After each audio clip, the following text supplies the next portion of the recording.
Hey y'all, welcome back to Andy's Little Homestead.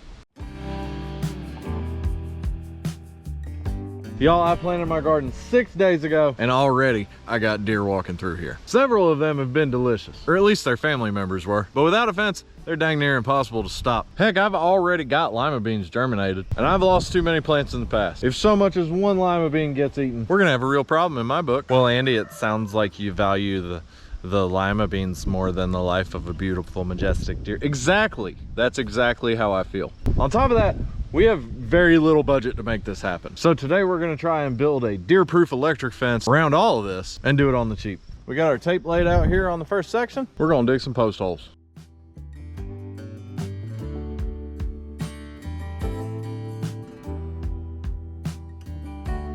Well, there's the first line. Now we gotta go that way and that way. You may notice that these holes are real deep and real wide. Look like they, you know, took a few years of being single to find themselves. That's gonna make sense here in a minute. They're also 20 feet apart, so that's something we gotta address. First, I gotta get the rest of these dug. So now we gotta move on to our poles. One of the biggest problems, shut up! One of the biggest problems with building a deer fence is you gotta build it tall. As y'all saw, my spacing isn't great, which is why I went deeper and I'm using poles that'll make me feel inadequate. These I had picked up at auction for 20 bucks. I've already used a bunch of them, and today we're gonna use a bunch more. We're gonna measure them out, mark them, get them cut up.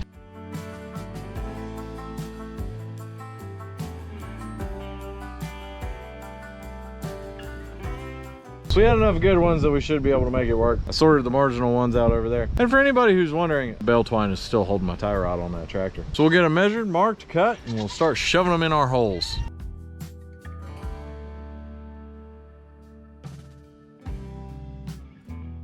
Remember folks, these are creosote logs, and creosote makes spicy sawdust. So wear long sleeves and gloves and stuff, but also don't take safety advice from me, just in general.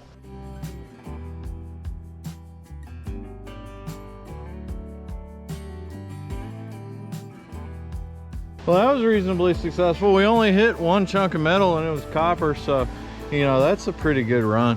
Now let's get them sunk.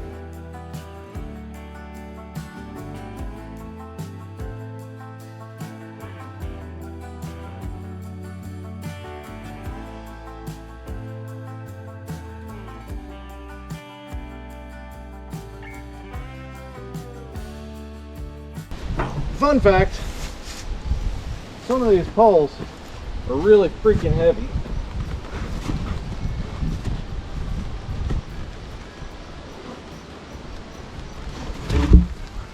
But I only got to move them once, so that's nice. And there we go. I guess I can lose the jacket now. And there we go. We got all of our posts in.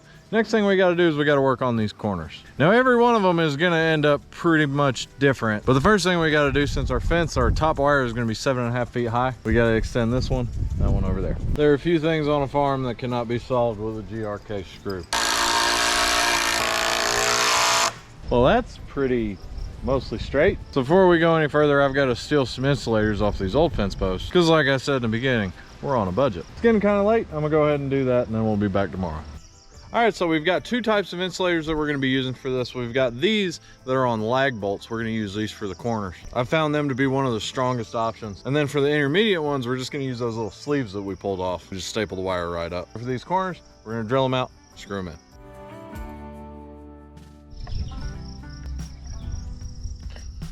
There we go. The first three I did 1 foot in between them because deer will try and crawl through, but they'll also try and jump over. So the last 3 are 16 inches apart. If that doesn't keep them out, I quit. I'm done. Forget it. So we'll go ahead and do that to the rest of these corners. All right, so we got all of our corners done. We used the chicken house for this corner, but I did make sure to add an extra one up here so that it's not grounding out on the fascia itself. And while I was working on that, my buddy Josh showed up. Josh is leasing a spot for his fancy chicken coop here that he used, you know, store-bought lumber for, because he's got, like, you know, health insurance and a credit score over 600. Fancy son of... As I mentioned to y'all before, that's part of this whole entire system. We're gonna have a small chicken run in between here, and then in the off seasons we'll be able to run them out in whichever garden plot we're using, or not using rather, and they'll crap all over the place. It'll be great. So while he's working on all that fun stuff, I'm gonna steal some tensioners from the pasture out here. Now, some of y'all remember when I initially built this pasture, I tried to use electric to keep the goats in, and that was grossly ineffective. So I got leftover parts just hanging around, and we're gonna steal them. So these tensioners are gonna do exactly what their name implies. They're gonna hold tension on the wire that's on the fence. Now, it's a good idea if you have the option to actually put like a trampoline spring is a good option in between, so that if something does hit it, it doesn't just end up stretching the wire and snapping it. I don't think my wife wants me stealing any springs off the kids' trampolines, and while I have lost weight, a couple missing springs might be enough to send me to the ground. So we're just gonna hardwire it and it'll probably be fine. So when I did that, I went ahead and staggered them a little bit. I didn't want them all like right in the same area. Well, I guess I'll be honest, I don't know why. I've just seen it done, so I did it. But the other important thing with it is just anytime you've got a termination where you've got an insulator that's holding it, make sure you don't have any wire that's too close that can jump across to the lag bolt or whatever, so it doesn't arc out. So we're gonna string out some wire and go for a lot of walks. A lot of walks around here. And to help us unfurl all this beautiful wire, I've got a high-tech, patent-pending invention that I'm going to show y'all for the first time. It's the Spool Unrollinator 5000. You ain't going to get more top of the line than this bad boy.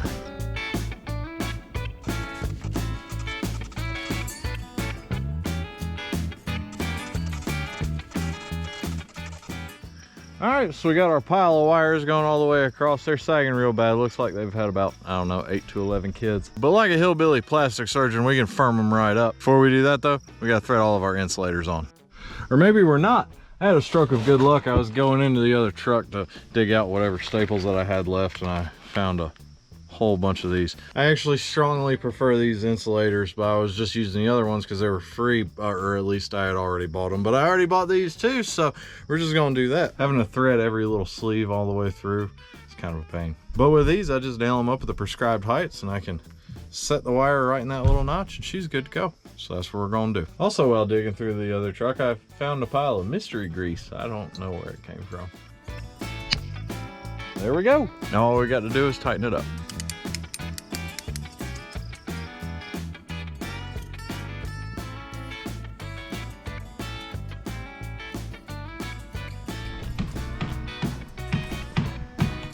All right, so the last thing that we have to do is we got to set up the charger system for this. We're going to be using solar charger because the closest actual power is like a third of a mile that way, but it's generally sufficient. And I don't have the charger with me right now, but we'll do the rest of it. Basically, that charger sends out pulses of very high voltage, but low amperage electricity through the wire. And then the negative side of that goes to grounding rods in the dirt. And when Bambi touches the wire, Bambi completes the circuit.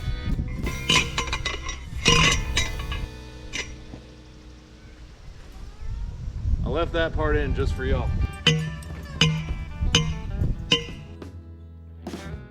So the instructions say you're supposed to use 3 grounding rods at least like 8 or 10 feet apart. We're using 2 because that's what I got. And it's more than enough for this little area. So we're gonna run a wire between them and clamp it to this with the ground rod clamp. Then we're gonna leave a tail long enough to reach the charger on that post.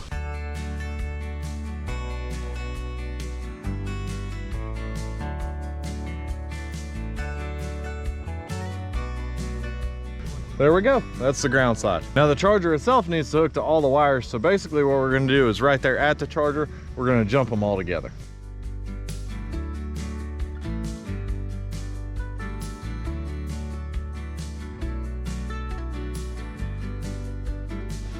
Pretty straightforward. Juice to one wire is now juice to all the wires. So this wire is gonna go to the positive side on our charger.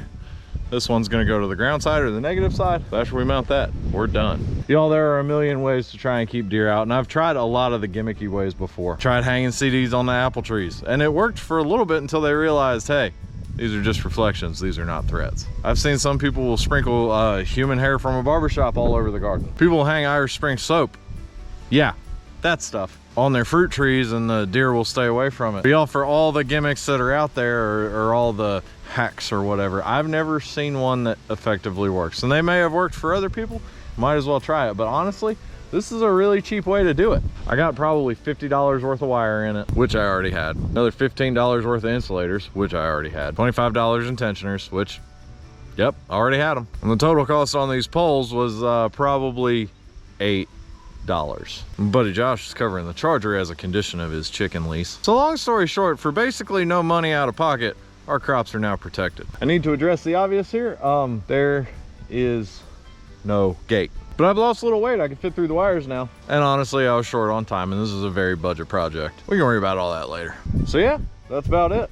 Y'all, I'm super excited about the garden this year. As I said before, I hadn't given it the attention that it needed, but I mean, we got stuff popping up all over the place. We've had good rain, we've had good sun. In the last couple days, we had even more stuff start germinating. So this project definitely needed to be done right now. Long term, we're gonna probably add the 2x4 welded wire fence to the outside of this so that we can free range the chickens in the off season. Like I said, keep the soil in good condition. As always, I hope y'all enjoyed and I hope you learned something. I love you. God bless. You didn't have to put your shirt on for me. Oh, I put my shirt on so that all of my followers, 90% of which are male, don't have sinful thoughts.